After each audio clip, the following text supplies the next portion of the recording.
untuk bisa mengaktifkan fitur verifikasi 2 langkah pada akun YouTube kita lewat laptop. Syarat pertama, kita harus daftarkan dulu nomor HP kita ke akun YouTube-nya. Tutorial tentang itu sudah pernah saya bagikan pada video sebelumnya. Linknya di bawah video ini. Jika itu sudah, maka langsung saja klik ikon atau foto profilnya.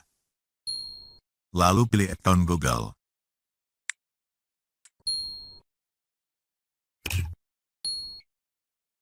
Pilih bagian keamanan. Lalu klik verifikasi 2 langkah.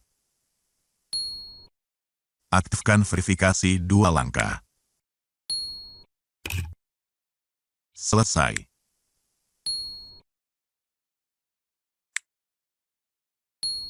Nah, terbukti sudah berhasil. Maka terhitung sejak saat ini, setiap selesai masukkan sandi atau password untuk login, sistem akan meminta kode verifikasi yang dikirim ke nomor HP kita. Lalu setelah memasukkan kode tersebut, baru akun kita akan terbuka. Tanpa kode tersebut, kita tekan bisa login ke akun kita.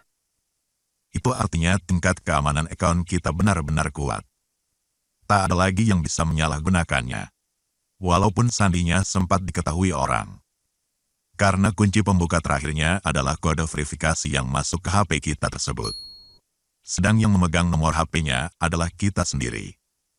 Contoh bagaimana cara login seperti itu bisa disimak pada video berikut.